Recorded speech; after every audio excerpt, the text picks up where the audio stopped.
오늘 말씀의 제목을 한번 따라 하시겠습니까? 나사렛 예수 그리스도의 이름으로, 나사렛 예수 그리스도의 이름으로, 이런 제목으로 말씀 은혜를 나누기를 원합니다. 세계 역사는 BC와 AD로 나누어집니다.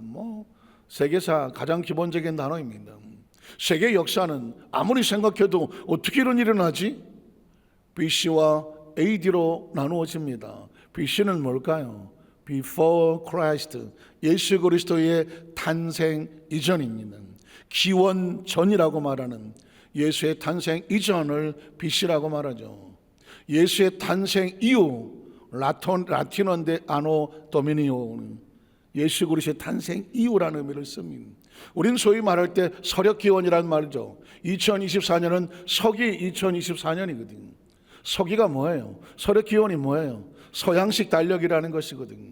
서기가 들어오기 전에 우리는 단기를 썼죠. 지금도 단기, 단군 탄생 이후 이렇게 쓰기도 합니다. 그런데 세계 역사는 서력기원을 쓰거든요. 인구 인류 역사의 가장 중심점에 누가 있습니까? 예수 그리스도가 있습니다. 인류 역사는 예수 그리스도가 좌우로 기원전과 기원후를 나누죠. 더 재미있는 이야기는 역사를 영어로 뭐라고 말하나요? 히스토리라고 말하죠. 히스토리. 해석하는 영어는 가끔씩 두 단어가 합쳐지죠. 히스와 스토리라고 하면 그의 이야기. 그가 누굴까요? 대문자 C로 쓰면 하나님입니다. 그러므로 인류 역사는 인류의 스토리가 아니에요. 인류 가운데 역사하시는 누구의 스토리? 하나님의 스토리입니다. 믿으십니까? 이건 그냥 써놨는데 우연히 얻어맞은 게 아니라 그럴 수밖에 없는 겁니다. 제가 이 말씀을 드린 이유도 딴 게 아닙니다. 개인의 일생사는 어떻습니까? 여러분은 개인의 삶을 어떻게 나누겠습니까? 예수 믿기 이전과 예수 믿고 이후. 그러니까 우리 개인에게도 BC가 있고요. Before Christ, 예수를 믿기 이전에 우리의 삶. 아노 도미니노, 예수 그리스도를 믿고 난 이후 나의 삶. 차이가 있습니까? 차이가 있습니까? 존재가 달라지죠. 예수를 믿는 자마다 하나님의 자녀가 되는 권세를 주었으니 예수를 믿기 전에는 하나님의 자녀가 아니었던 거죠. 육신의 자녀였습니다. 지옥의 자식이었고 마귀의 자녀였습니다. 죽은 자였습니다. 죄의 종이었습니다. 그러나 예수를 믿고 난 이후에 우리는 하나님의 자녀로 새롭게 태어났습니다. 눈이 띄어졌습니다. 귀가 열렸습니다. 우리 속에 영이 새롭게 태어났습니다. born again, 중생 거듭났습니다. 새로운 세계 하나님의 자녀가 되었단 말입니다. 그러니까 개인의 역사 속에도 예수 그리스도 이전, 예수 그리스도 이후가 달라지는 것이죠. 그러면 이렇게 존재가 달라진 이 삶에 하나님의 역사가 예수의 이름의 능력이 되려고 하면, 머리로 하는 예수 그리스도가 능력이 되어서 내 안에 나오려고 하면 뭐가 필요할까요? 성령 세례가 필요한 겁니다. 안타깝지만 어쩔 수 없어요. 제가 전 장로고 베이스를 가지고 있지만 저는 오순절 성령 운동을 받고 성령 세례를 받은 순복음교회 목사니까요. 어쩔 수 없어요. 우리는 예수를 구주로 믿고 하나님의 역사와 은사가 나타나려고 하면 성령 세례를 받을 수밖에 없어요. 사도행전 2장에 성령이 너에게 임하시면 나는 이 권능의 역사가 있어야 비로소 내 안에 머리로 알고 그냥 그렇게 알았던 예수가 능력으로 나와야 되거든요. 제가 서두에 물었습니다. 베드로가 예수를 어디서 만났습니까? 누가복음 5장에 만났거든요. 마태복음 16장에 주는 그리스도시요 살아계신 하나님의 아들이라고 당당히 신앙 고백도 했습니다. 그랬던 베드로가 왜 마태복음 26, 27, 28에 도망을 칩니까? 난 몰라, 그 사람. 나 예수 모른다니까. 내가 예수를 알면 내 손에 장을 지지네. 테이씨. 부인하고 배반하고 침을 뱉고 저주하고 도망쳤습니다. 주는 그리스도이셔 살아야 하나님의 아들이라고 예수의 이름을 고백했던 그가, 칭찬받았던 그가 왜 하루아침에 피투성이로 그렇게 초라하게 전락하며 예수의 그 피저린 눈빛을 바라보며 도망을 쳐야 됐었습니까? 예수가 머릿속에 박혀는 있지만 능력이 나오지는 못하는 겁니다. 디베라 바닷가에 도망쳤던 이 베드로의 머릿속에 예수가 없었겠습니까? 왜 없었겠습니까? 머리는 알아도 그것을 따라서 고백하지 못하는, 능력이 없이 허물어져가는 자신의 모습을 보면서 속절없이 빈 그물만 집어던지면서 밤새 초라하게 있었던 베드로. 뭐가 문제입니까? 뭐가 문제예요? 예수를 알아도 예수가 능력이 그 속에서 나오지 아니하면 아무런 힘도 없는 초라한 존재. 그 베드로가 예수를 만난 이후에 예수의 명령이 있었죠. 약속이 있었습니다. 예루살렘을 떠나지 마라. 예루살렘은 장소를 의미하지 않습니다. 하나님의 앞을 떠나지 마라. 다시 돌이켜 돌아와라. 그리고 내게서 들은 바로 약속하신 것을 기다려라. 요한은 물론 세례를 베풀었지만 너희는 몇 날이 못돼요. 무엇으로 세례를 받으리라? 성령으로 세례를 받으리라. 한번 따라하자. 성령으로 세례를 받으리라. 성령으로 세례를 받으리라. 성령이 들어와서 내 머리부터 발끝까지 점령을 하고 내가 보는 것 듣는 것 생각하는 모든 것이 내 안에 예수의 이름으로 성령 역사가 나타나야죠. 그래서 120문도가 그 오순절 마가다락방에서 그렇게 밤이 맞도록 밤새도록 기도하면서 열흘을 버텼던 것입니다. 그리고 마침내 성령이 그들에게 임했던 것입니다. 여러분 기억하십시오. 이 성령 세례했던 이 사도행전 2장은 저와 여러분이 땅에 살면서 평생에 주 앞에 가는 날까지 영적인 교과서와 같아요. 성령이 다 떨어지거든, 내가 무기력해지거든, 죄에 허물어지거든, 유혹에서 흔들려지거든, 세상 앞에서 두려워 떨고 뭔가 앞이 캄캄하거든, 사도행전 2장으로 다시 돌아오십시오. 오순절 마가다락방에 다시 꼬꾸라지란 말입니다. 다시 거기서 눈물을 흘리며 회개하고 성령이 임하기를 간절히 원하셔야 돼요. 성령이 임하지 않으면 아무것도 아닙니다. 천하의 베드로라고 할지라도 성령이 임하지 않으니까 아무것도 못합니다. 성령을 받았을 때에, 충만함을 받았을 때 비로소 오순절 마가다락방을 걷어차고 나가지 않습니까? 이게 존재적인 변화이거든요.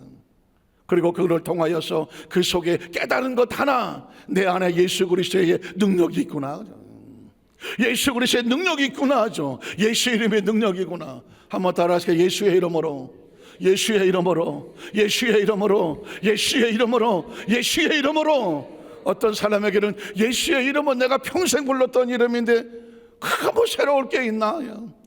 기대도 없고 새롭지도 않고, 내가 뭐 주일학교 학생도 아닌데 맨날 뭐 예수 이름으로 예수 이름으로 따라하라고 그래. 그렇지도 몰라요. 저도 어려서부터 예수를 믿었습니다. 그러니까 제 구원의 이 기력은 거의 모태신앙과 같아요. 그러나 성령 세례 받은 것은 20대 후반이거든요. 성령 세례에 대해서 알고 내가 성령 세례 받기까지 7년이 걸렸다고 말했습니다. 왜냐하면 성령 세례 인식이 없었기 때문에, 누가 말해주지도 않았기 때문에, 필요성을 못 느꼈기 때문에. 예수 믿고 구원받았으면 됐지, 내가 성경을 뭐 수백 번도 더 읽었는데, 내가 평생 신앙생활 했는데 굳이 성령 세례가 뭐가 필요해? 누가 그렇게 얘기해 준 적도 없어. 잘할 때예요. 수목교회 와서 비로소 성령의 세례를 말하고 성령 충만을 말할 때 그게 뭔가 했었죠. 어느 날 제 지나온 삶을 돌이켜보니까 예수를 믿어도 한없이 초라한, 세상에 나가서 무기력하고, 이 세상에서 당당하게 내가 예수 믿는 크리스찬이라고 친구들 앞에서도 말하지 못하고, 같이 밥을 먹어도 예수를 믿는다고 하면서도 식사회 앞에서 감사기도를 눈뜨고 하지 못하는, 뭐 한 것 같아요? 기도했어요. 친구들하고 밥 먹을 때 남들은 눈치 못 채는 거죠. 하나님 감사합니다. 맛있는 것이서. 얼마나 초라합니까? 일주일 내내 예수 믿는 크리스천임에도 불구하고 그냥 세상 사람하고 전혀 별 다를 거 없어. 찬송을 많이 알고 성경을 알고 주일날 교회 간다는 거 말고 내가 다른 게 뭐가 있어?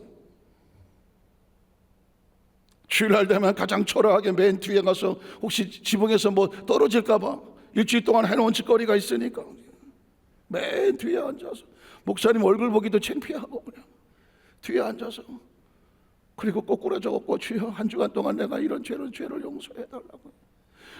예배 시간 내내 용서하고 회개기도만 하고, 그나마 뭔가 좀 용서받은 것 같으니까 또 나가서 한 주간 동안 헤헤거리고 살고. 이 신앙을 내 힘으로 하려고 하니까 그런 거죠. 신앙을 경력으로 하려고 하니까, 신앙을 무슨 지식으로 하려고 하니까, 신앙을 짬밥으로 하려고 하니까 안 되는 거거든요. 신앙이 내 힘으로 되던가요? 아니거든요.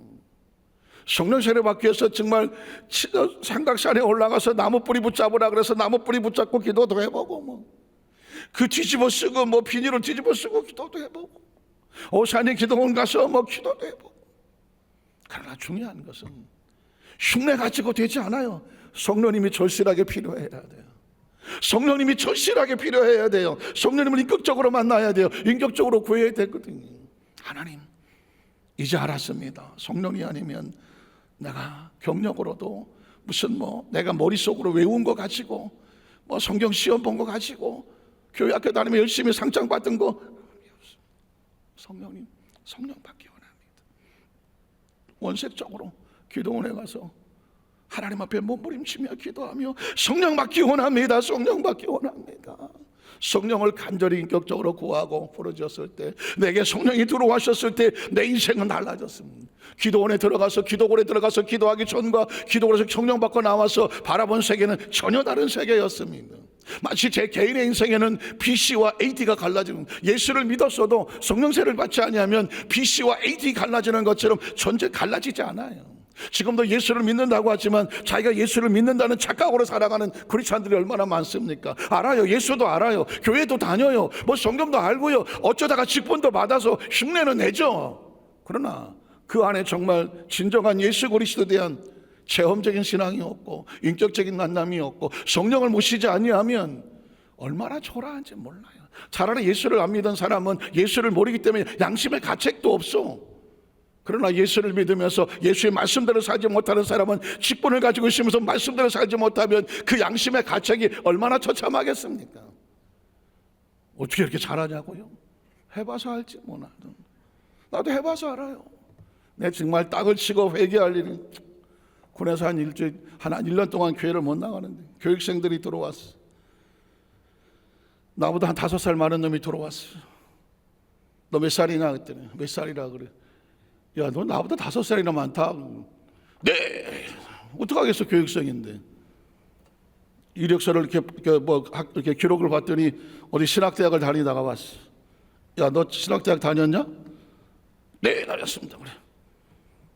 나도 신학교 좀 다녔어요, 인마. 그래. 근데 왜 이렇게 늦게 왔어?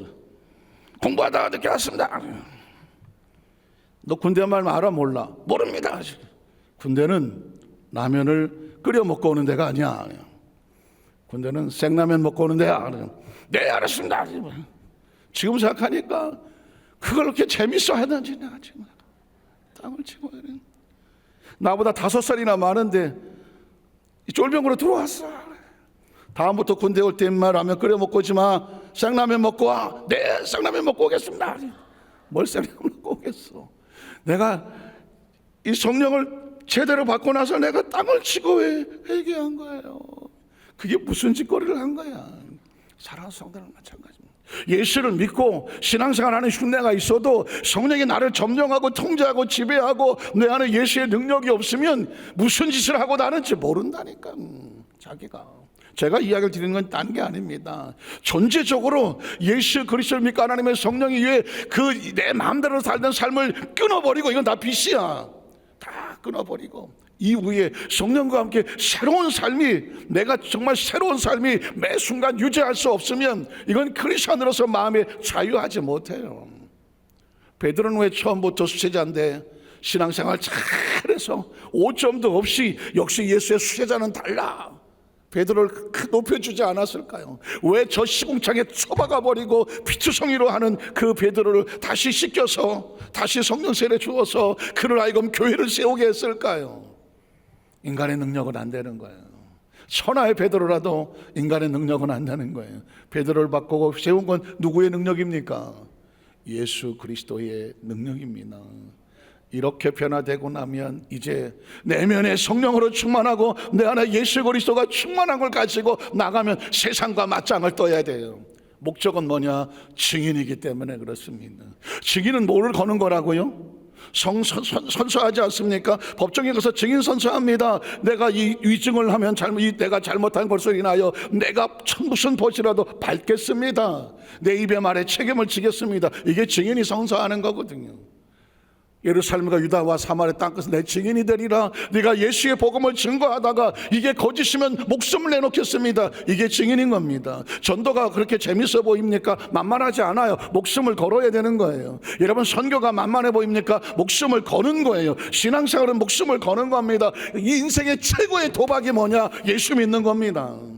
예수 믿고 천국을 갈 것이냐, 아니면 예수를 믿었는데 하늘나라에 배팅을 했는데 그 배팅을 하는 그 배팅이 올바로 보지 못해서 천국의 문턱에 들어가보도 못할 것이냐, 죽느냐 사느냐입니다. 한번 따라, 예수를 믿는 것은 죽느냐 사느냐이다. 예수 믿고 이제 나 끝났어, 내 맘대로 살다. 여러분, 마지막 그 순간까지는 아무도 모릅니다. 뚜껑을 열어봐야 됩니다. 10처녀가 다 천국문 들어갈 줄 알았지만 5은 들어가지 못했습니다. 3명의 달란트 받은 사람이 다 칭찬받을 줄 알았지만 막상 주인이 왔을 때 하나는 아니었습니다. 기억하십시오. 다는 아닙니다. 그러면 어떻게 돼요? 우리가 그곳에 있게 해야 되는 거죠. 오늘 베드로는 이제 그 능력으로 안전병을 이렇게 세웠는데 세상에 가만두지 않습니다. 베드로와 맞짱을 뜨는 상황이 벌어집니다. 우린 첫 번째로 부활신앙을 전함으로 감옥에 갇히는 사도들. 이게 왜 이런 일이 벌어집니까? 병자를 고쳤는데, 기가 막힌 역사가 나타났는데 왜 베드로와 그 사도들은 감옥에 갇힙니까? 사도행전 4장 1절은 이렇게 시작합니다. 사도들이 백성에게 말할 때에 제사장들과 성전 맡은 자와 사두개인들이 이르러서 예수 안에 죽은 자의 부활이 있다고 백성을 가르치고 전함을 실어. 예수 안에 죽은 자의 부활이 있다고 베드로와 사도들이 가르쳤습니다. 그러나 그 당시 종교 지도자들은 부활을 믿지 않았습니다. 자기들이 가르친 것과 다리 가르치는 베드로와 사도들을 대하여 가르침을 싫어했다고 말합니다. 그 다음 절에 보면 그들을 잡으면 날이 음이 저물었으므로 이튿날까지 오게 가두었습니다. 그리고 말씀을 들은 사람 중에 믿는 자가 많으니 남자의 수가 약 5천이나 되었더라. 정말 구원받아야 될 사두개인들 그리고 종교주의자들은 전혀 예수를 믿지 않습니다. 오히려 감옥에 가두옵니다. 여러분, 이렇게 질문합니다. 여러분이 예수를 믿고 어디까지 핍박을 당해봤습니까? 우리 우세대 사람들, 우리 세대도 좀 있다면 우리 우세대의 믿음의 선배들은 예수를 믿는 것 때문에 목숨을 잃은 사람도 많습니다. 예수를 믿는 것 때문에 저 일제시대의 감옥에 들어가서 처절한 고문당한 사람도 많습니다. 예수를 믿는 것 때문에 6.25 때의 그 공산주의자들 앞에서 그 총에 맞아 죽은 사람도 많습니다. 교회가 불태워지고 교회를 사수하다가 그 목숨을 잃은 사람들도 많습니다. 오로지 예수 때문에. 처음 예수 믿은 그 가정에서 그 부인이 예수 믿었다고 남편에게 핍박을 당하고 시부모의 핍박을 당하고 조롱을 당하고 다 했던 수없이 많은 눈물이 우리 세대의 어머니가 그랬고 할머니가 그랬고 누나가 그랬고 많은 분들이 그랬습니다. 사랑하는 성도 여러분, 질문합니다. 예수를 믿고 지금까지 오면서 얼마나 많은 핍박을 받아보셨습니까? 예수를 믿고 전도하다가 어느 정도까지 수모를 당해보셨습니까? 예수를 믿고 전도하고 또 선교하고 봉사하면서 어느 정도까지 희생해 보셨습니까? 여러분의 시간을, 여러분이 가지고 있는 달란트를 어디까지 희생해 보셨습니까? 주님을 위해서 어디까지 헌신해 보셨습니까? 사도들은 그들이 목숨을 위험을 받는 감옥까지 끌려가서라도 그래서 복음을 전함을 포기하지 않았습니다. 질문하는 겁니다. 여러분은 어디까지 헌신해 보셨느냐? 마귀는 가짜는 건드리지 않습니다. 진짜를 건드립니다. 혹시 그런 스토리 아십니까? 마귀는 어디 있을까요? 귀신은 어디 있을까요? 술집에 귀신이 많을까요? 적을까요? 많을 것 같아요. 네. 막상 술집에 가니까 귀신이 별로 없다고 합니다. 왜 없을까? 별로 할 일이 없어요. 이 술집이나 이런 데 죄 짓는 데는 귀신이 별로 할 일이 없어. 왜? 지네들이 다 알아서 와서 지들이 다 죄 짓고 다 타락하고 다 지옥 갈 짓을 스스로 알아서 하고 그냥 알아서 사라져. 굳이 귀신이 따로 할 일이 없어. 그래서 카운터에 앉아있는 귀신이 졸고 앉았더라 그런 조커도 있습니다. 귀신은 어디 있을까요? 교회 문 앞에 있습니다. 교회 문 앞에. 이따 나갈 때 한번 보세요. 교회 문 앞에 있습니다. 문 앞에서 뭐 할까요? 들어오는 사람 못 들어오게 하고 나간 사람 은혜 까부시게 만드는 것이. 은혜 받는 날 조심하셔야 돼요. 은혜 받는 날 진짜 조심하셔야 돼요. 열심히 은혜 받고 기도하고 충만할 때 엘리베이터에서 조심하셔야 돼요. 누가 내 발을 밟을 수가 있어요. 조그맣까지 은혜 충만을 받았는데 누가 내 발을 밟았어요. 아이고 아파라. 나갈 때 조심하셔야 돼요. 문 앞에 나갔는데 어떤 놈이 내 차 앞에서 삑 설 수도 있어요. 귀신은 딴 거 하지 않습니다. 교회 들어오려는 사람 막아서 못 들어오게 하고, 야, 꼭 이 시간에 여기 와야 돼. 야, 나 다른 거 가야지. 갑자기 전화 와서, 야, 딴 데 가자고 할 수 있습니다. 그리고 나갈 때 바로 은혜 까부시게 하려고 그 감정을 건드릴 수 있습니다. 제가 아는 전도사님 한 분은 제가 한 번 이랬는데 조영기 목사님 주일날 설교하시면 그걸 다 받아서 그 가족 신문에 적는 그 사명한도 전도사님이 계셨어요. 그분의 간증을 잊어버리지 않아요. 그분은 아주 어렸을 때에 어린 나이에 귀신이 보였대요. 할머니가 무당이었어. 이 무당이 그 집안을 타고 내려오려고 했는데 이 전사님은 여자분인데 어렸을 때부터 귀신이 보였어. 그래서 친구들하고 놀라고 이렇게 보면 뒤에 귀신이 따라다닌대요. 그래서 이 사람은 왜 교회를 갔냐면 교회를 들어가니까 귀신이 안 따라와. 어디를 가더라도 귀신이 와서 자꾸 말 시키고 뭐라고 자기는 보이는데 친구들은 안 보이는데 그래서 너무 무서워서 교회를 갔더니 교회는 안 따라오더래. 근데 그 전사님의 간증은 뭐냐면 교회 갈 때까지 따라온대. 교회를 들어가면 안 따라온대. 예배 드리고 나가면 문 앞에 기다리고 있대. 이야. 그래서 그분의 간증이 뭐냐면 그렇게 청소년기를 살았어. 예배 드리는 게 자신의 사는 길이었어. 왜? 귀신이 안 보이니까. 나가면 귀신이 따라다녀서. 그래서 그분이 신학을 하고 목회자가 되게 된 이유가 그 귀신을 이겨낼 수 있는 길은 내가 예수님밖에 없더라는 것이죠. 그래서 그분은 평생 그 간증을 하면서 그가 하나님 앞에서 귀신의 존재를 알고 예수의 이름으로 물리치는 것을 알게 되니까 비로소 귀신이 사라지더라는 것입니다. 여러분 보십시오. 귀신은 가짜는 안 건드립니다. 알아서 다 끝이 나요. 그런데 열심히 해보려고 하는 사람, 뭔가 지금 최선을 다해보려고 하는 사람, 뭔가 직분을 맡으려고 하는 사람, 사명을 맡고 있는 사람, 큰 일을 맡겨준 사람, 그 사람이 일을 하면 큰일 할 것 같은 사람, 그런 사람은 귀신이 귀신같이 알아갖고 어떻게든지 서운하고 섭섭하고 총무권사 조심해야 돼. 총무권사 맡으면 가만두지를 않아요. 왜 그럴까요? 총무권사 마음 상하게 하면 그 교구가 막 그냥 죽사발라 그러냐. 사명을 맡으면은요, 그래서 더 기도하게 되고 주위 사람들이 기도를 많이 해줘야 되는 거예요. 왜? 뭔가 하려고 하니까 꼭 서운하게 만들거든. 제가 그래서 도전하는 겁니다. 여러분이 어디까지 그런 거 만사 다 귀찮아서는 아무것도 안 한다 이러실 수도 있어요. 아무것도 안 해요? 아무 일도 없습니다. 능력은 사명에게 주는 겁니다. 사명을 받아야 영권도 있고 물권도 있고 그리고 하나님이 주시는 생명도 있는 겁니다. 크리스천은 수명으로 살지 않아요. 사명으로 살아요. 사명의 영권이 있는 겁니다. 사명의 물권이 있는 겁니다. 사명의 생명이 있는 겁니다. 그래서 할 수만 있으면 예수를 위해서 핍박을 받기를 자청하십시오. 예수를 위해서 험난하기를 자청하십시오. 예수를 위해서 여러분이 감당할 짐을 지기를 자청하십시오. 그래야 하나님이 일할 수 있는 영권을 주거든요. 물권을 주시거든요. 그리고 생명을 주시는 겁니다. 기억하십니까? 사명자는 사명을 다 할 때까지 그 생명을 누구도 건드리지 못한다는 겁니다. 정말 잘 먹고 잘 살고 장수하기 원하십니까? 마지막 순간까지 사명을 놓지 않게 되시기를 주님의 이름으로 축복합니다. 오죽하면 단원교구에 젊은 누나들이 나와갖고 덕터네 싹터, 난 또 그렇게 좋아하는지 몰랐네. 계속 싹트시기를 축복합니다. 두 번째는 뭐예요? 사도들이 추구하는 대상들의 세력도 있었습니다. 참 가슴 아픈 건 뭐냐면 베드로와 사도들이 나가서 예수의 복음을 증거했을 때 무슨 뭐 다른 종교를 믿었다든가 아니면 뭐 불신앙한 자들의 예수를 믿는 것을 핍박을 하거나 하는 게 아니라 그 당시 종교 지도자들이 베드로와 사도들을 핍박했다는 것입니다.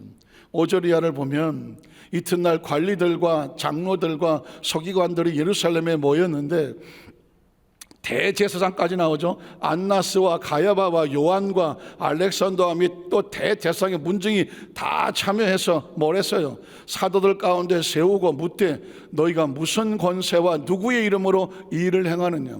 이 두 번째 단락에서 중요한 단어는 장로라고 단어가 나옵니다. 자, 처음에 5절 한번 다시 띄울 수 있어요?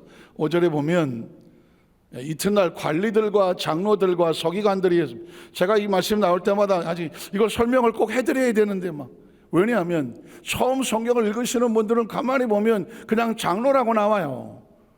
그리고 그 장로들이 뭐 같이 모여서 예수 십자가에 못 박았다, 뭐 여기서도 사도들고 핍박하고 이렇게 하잖아요. 여기서 말하는 장로들과 교회 우리 장로님들하고는 전혀 다른 의미예요. 그래서 혹시 성도를 있다가 이 장로는 뭐고 저 장로는 뭘까 혹시 오해하실까봐 이 부분을 제가 설명을 꼭 하는 겁니다. 자, 여기서 말하는 장로들은 영어 성경에 보면 엘더라고 되어 있습니다. 사실은 교회의 장로는 엘더가 아니에요. 저 장로님들 바지에 엘더라고 써 있지만 번역이 잘못된 거예요. 엘더라고 쓰는 의미, 엘더가 뜻이 뭐예요? 나이가 많다는 뜻이거든요. 나이가 많은. 그래서 이 성경에서 말하는 장로는 뭐냐면 이스라엘 부족들 가운데, 민족들 가운데 나이도 많고 연륜이 많고 존경받고, 그래서 어르신, 이런 의미를 가지고 있거든요. 그 부족을 대표하거나 관리하는 어르신 같은 의미, 족장 같은 그런 의미예요. 그래서 엘더라고 쓰는 겁니다. 그러니까 이 사람들은 자신들이 가지고 있는, 아까 뒤에 보면 무슨 권세와 이름으로 이 일을 하냐고 하는 것은, 자기들은 그 장로가 된 이유가 뭐냐면 그 부족의 율법에 의해서, 율법에서 하는, 율법이 자신의 권세의 백그라운드고, 누구의 이름으로? 율법의 이름으로 내가 장로가 됐거든. 그러니까 나는 높은 사람이야, 난 어르신이야, 그 부족들이 나를 존경해, 그래서 우리가 판단할 능력이 있어, 그래서 모인 거예요. 그러나 교회의 장로님들은 엘더가 아니에요. 프리스바이테리언이라고 말하는 장로교회가 있잖아요. 장로교회. 프리스바이테리언이라는 뜻은 장로라는 것이 아니라 의회, 의원이라는 뜻입니다. 다시 말해서 국회의원이 국회의원. 국회의원은 나라의 민주주의에 있어서 어느 숫자의 지역구가 있어서 국회의원이 되잖아요. 마찬가지로 교회, 교단의 헌법에 보면 세례교회는 30명당 한 명의 장로님을 세울 수가 있어요. 그래서 아주 작은 교회도 보면 30명이 안 되면 장로님을 세울 수가 없어요. 세례교원이 30명이 돼야 돼요. 60명이 되면 2명을 세울 수가 있고, 그렇게 해서 교회의 여러 가지 일을 같이 담임 목사와 또는 교회 재직들과 또 교구 교육자들과 같이 이끌어가는 짐을 짊어져 주는 국회의원이 뭐 하는 거예요? 대통령과 또 산부인과 함께 국민의 마음의 뜻을 같이 알아서 나라를 잘 이끌어 가라고 세워준 국민을 대표하는 거잖아요. 책임자들이고 헌신자들이고 봉사자들이거든요. 그게 아주 귀중한 사명이 장로라고 말하는 거예요. 다만 지금 영어 성경의 번역을 좀 가슴 아프게 해서 엘더라고 해서 했지만, 언젠가는 제 생각에 모르겠어요. 제가 대한민국의 교단의 최고자가 돼서 만약에 이건 잘못됐으니까 장로들의 그 이름을 엘더가 아닌 다른 걸로 바꿔야 됩니다. 혹시 영향력이 생기면 모를까? 그냥 엘더라고 쓰니까 여기 장로도 엘더라고 되어 있거든요. 똑같은 엘더라고 되어 있어요. 그러니까 혼동할 수밖에 없는 거죠. 여기서 나오는 장로님들은, 여기는 장로, 그냥 장로들이라고 말하고, 우리 교회 장로님들하고는 언어는 장로라고 쓰지만 의미는 전혀 다르다는 것입니다. 혹시 나중에 성경을 읽을 때에 혼돈이 없으시라고 제가 이 말씀을 드리는 거예요. 장로라고 하는 것은 우리 교회 장로님을 포함해서 권사님, 안수입사님 다 재직들이거든요. 재직은 뭐 하는 거예요?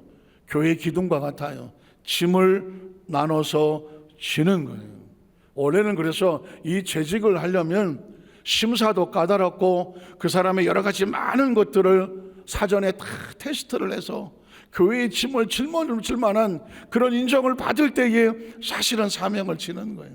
제가 오래전에 어느 교회의 교단이죠, 교단에서 재직 임명을 할 때에 테스트하는 그 규정을 한번 본 적이 있어요. 그러니까 우리 교단은 아니고, 그리고 또 특별한 상황일 수가 있습니다. 그러나 고개는 끄덕거려지더라고요. 어느 교회에서 집사님을 세웁니다. 만수 집사님쯤 되겠죠. 집사님을 세우는데 4분이 피택이 됐어요. 우린 피택이란 말을 쓰지 않지만 일반 장로교에서는 피택 안수 집사, 피택 장로, 그러니까 안수 집사로 피택하고 장로로 피택해 놓고 1년을 보는 겁니다. 1년 동안 보면서 이분이 우리 교회 안수 집사가 될 만한 여러 가지 여건이 되는지, 또 우리 교회 장로가 될 만한 여건이 되는지를 1년 동안을 성도들에게 공고를 하고, 성도들이 1년 동안을 지켜봐요. 지켜본 다음에 1년 뒤에 투표를 하죠. 투표를 해서 온 성도들이 마음을 넣어서, 야, 우리 교회 안수집사로서, 우리 교회 장로님으로도 정말 우리 존경할 만하다, 본받을 만하다, 헌신적이다 라고 인정이 되었을 때 성도들이 마음을 모아서 종례가 결정이 되죠. 서울에 있는 큰 어떤 교회 같은 경우는 장로 장립회 하겠다고 나서 피택을 했지만 투표에서 떨어져서 막 5, 6번씩 떨어지시는 분들도 계셔요. 가끔씩 신문에 나기도 하죠. 문제는 뭐냐? 보통 한 번 떨어지면 시험 들어갖고 막 이러신데, 그런 교회에서 진짜 장로가 될 만한 사람들 5번 떨어져도 제가 아직 부족합니다. 그걸 또 6번 해요. 제가 부족합니다. 이런 분들은 진짜 존경할 만한 분이죠. 그런데 어느 교회에서 안수 집사님 4분을 갖다가 피택을 해놓고 이런 테스트를 했다고 해요. 당회에서 또 교회에서 했겠죠. 교회에 지금 큰 여러 가지 어려움이 있어서 우리 네 분 집사님께서 500만 원을 좀 구해 오십시오. 뭐 헌금하라는 얘기가 아니었습니다. 지금 당장 2천만 원이 필요한데 장로님 네 분이 가셔서, 안수집사님 네 분이 가셔서 500만 원씩만 좀 구해 오셨으면 좋겠습니다. 물론 테스트예요. 그랬더니 두 분은 야, 이게 무슨 일이지? 교회에 이런 어려운 일이 있다고 한다고? 그러면 당장 급하다고 하니까 마련해 봐야지 하면서 어떻게든 마련을 해서 그 500만 원씩 들고 오셨다는 겁니다. 그런데 두 사람은 아니, 교회에 어려운 일이 있는데 그걸 왜 우리한테 얘기를 하지? 500만 원이 작은 돈이야? 큰 돈이지. 난 이런 돈하고 엮여서 이런 거 직분 받고 싶지 않아. 왜 우리한테 이런 일을 해? 난 교회에 무슨 짐질라고 직분 되는 거 아니야. 누가 하라고 하니까 하는 거지. 두 사람은 나타나지 않았습니다. 여러분 보십시오. 직분자라고 하는 거는 교회에 어떤 일이 생겼습니다. 생겼을 때에 그 짐을 같이 나눠지겠다고 무슨 일이야? 내가 어떻게 해야 되지? 라고 짐을 져주는 사람이 직분자가 되는 거거든요. 교회에 무슨 일이 있거나 맞거나 그게 나하고 무슨 상관이 있어? 아무 관심도 없고 별 거기에 짐을 지고 싶지도 않아요. 이런 사람은 직분자가 되면 안 되는 겁니다. 여기서 말하는 장로라고 하는 것은 이 사람들의 장로들은 교회에서 말하는 장로가 아니지만 이 사람들의 똑같은 의미의 장로, 이 사람들은 예수를 십자가에 못 박았던 사람이고 사도들과 그 제자들이 복음을 증거하는 것을 방해하는 장로들이었습니다. 똑같이 이름을 쓰지만 그러나 정말 초대교회의 수많은 장로님들이 베드로와 사도를 통해서 교회를 세우고 선교를 하면서 복음을 증거하는 목숨을 건 장로님들도 있었습니다. 어떻게 생각하십니까?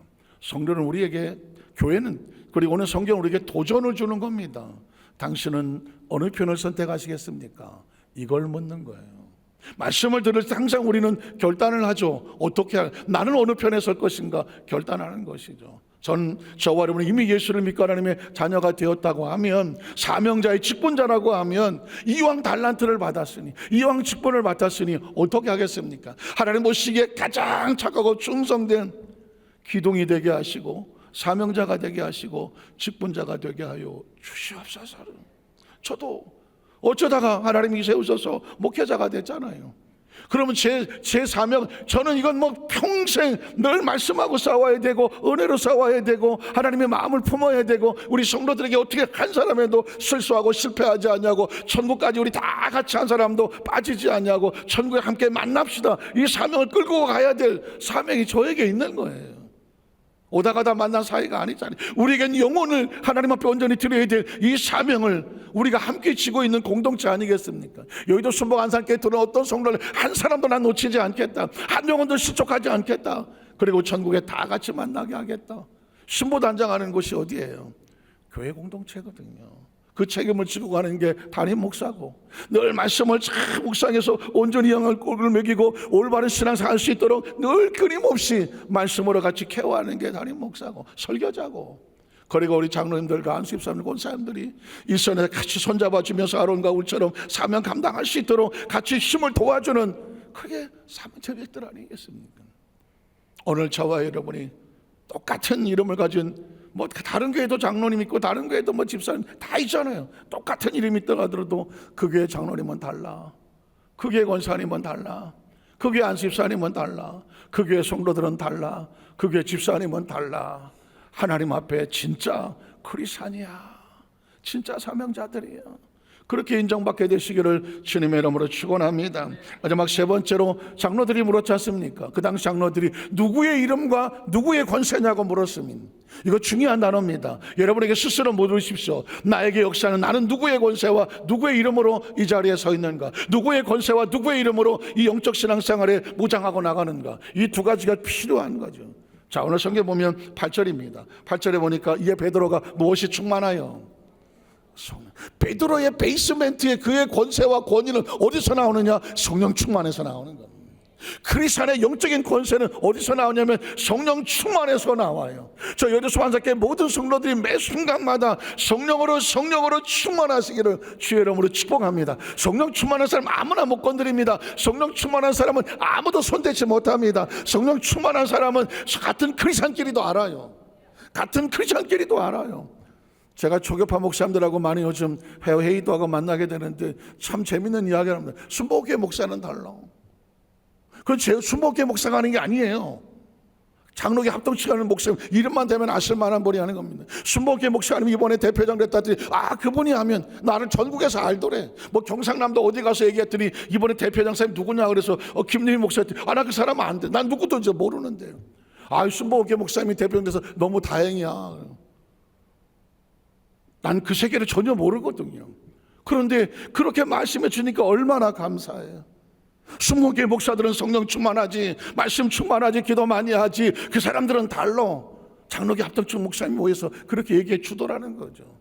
저 여의도 수만사교회 성로 어디 가서 얘기하면 그게 성로들은 다르지. 그 베이스멘트가 어디서 나오는 겁니까? 성령 충만해서 나오는 겁니다. 베드로를 이렇게 존재적으로 변화시킨 건 딴 거 아닙니다. 성령 충만해서 나오는 겁니다. 성령 충만한 이르되 백성의 관리들과 장로들아, 만일 병자에게 행한 착한 일에 대하여 병자가 치료받고 나오는 것을 예수님은 어떻게 본다? 착한 일이에요. 이해가 되십니까? 착한 일, 착한 일이야. 착한 일. 예수 이름으로 나아야 돼요. 예수 이름으로 치료받았더니 이 착한 일에 대하여 이 사람이 어떻게 구원을 받았냐고 오늘 우리에게 질문을 한다면, 모르신다면 너희와 모든 이스라엘 백성들은 알아라. 너희가 십자가에 못 박고 하나님 죽은 가운데 살리신 누가? 나사렛 예수 그리스도의 이름입니다. 그래서 이번 성령대망하에 계속해서 우리 머릿속에 끊임없이 고백되는 거, 예수의 이름으로, 예수의 이름으로, 예수의 이름으로, 예수의 이름으로. 우리는 또다시 예수의 이름으로, 아주 단순하게 예수의 이름으로, 가슴에 팍 맞추게 예수의 이름으로. 강단에 올라가기 전에 사무실 안에서 어떻게 기도하셨습니까? 예수의 이름으로, 예수의 이름으로. 예수님이 생명입니다. 예수님이 생명입니다. 내 의식과 사고 속에서 아주 차고 바깥으로 튀어나오도록 예수 이름만 부르다가 올라왔습니다. 기억하십시오. 능력은 예수의 이름으로. 이 사람이 건강하게 되어 너희 앞에 섰느니라. 그래서 11절, 이 예수는 누구냐? 너희 건축자들이 버린 돌로서 집 모퉁이의 머릿돌이 되었느니라. 다른 이로선 구원받을 수 있다 없다? 없어. 다른에서 구원받을 수 없느니 천하 사람 중에 구원받을 만한 다른 이름을 우리에게 주신 일이 없어요. 오직 예수의 이름으로. 말씀을 정리합니다. 이제 이후로 우리가 신앙생활을 여러분이 얼마나 정말 잘 해오셨습니까? 착각은 하시면 안 돼요. 나 정도 신앙생활 하면은 다 된 거 아니야? 다 된 사람은 없습니다. 다 된 사람은 없습니다. 마지막 순간까지 예수의 이름이 높아져야 됩니다. 예수의 이름이 증거되어야 됩니다. 예수의 이름이 전도되어야 됩니다. 예수의 이름이 선교되어야 됩니다. 나를 통하 예수의 이름이 드러나야 됩니다. 저 사람 배우에 예수의 이름이 있다. 저 사람의 얼굴에 예수의 이름이 있다. 저 사람의 이야기에 예수의 이름이 있다. 여러분, 우리의 가정에 예수의 이름이 있고 우리 자녀들 예수의 이름이 있다. 이게 증거되면 비로소 우리 통하여서 하나님의 역사가 나타나는 것입니다. 이번 성령대망의 동안에 예수의 이름이 그냥 온 머리부터 발끝까지 충만하게 할 때 우리를 성하게 하고 회복하게 하고 충만하게 역사가 함께 임하시기를 주님의 이름으로 축원합니다. 기도하겠습니다. 전능하신 하나님 아버지,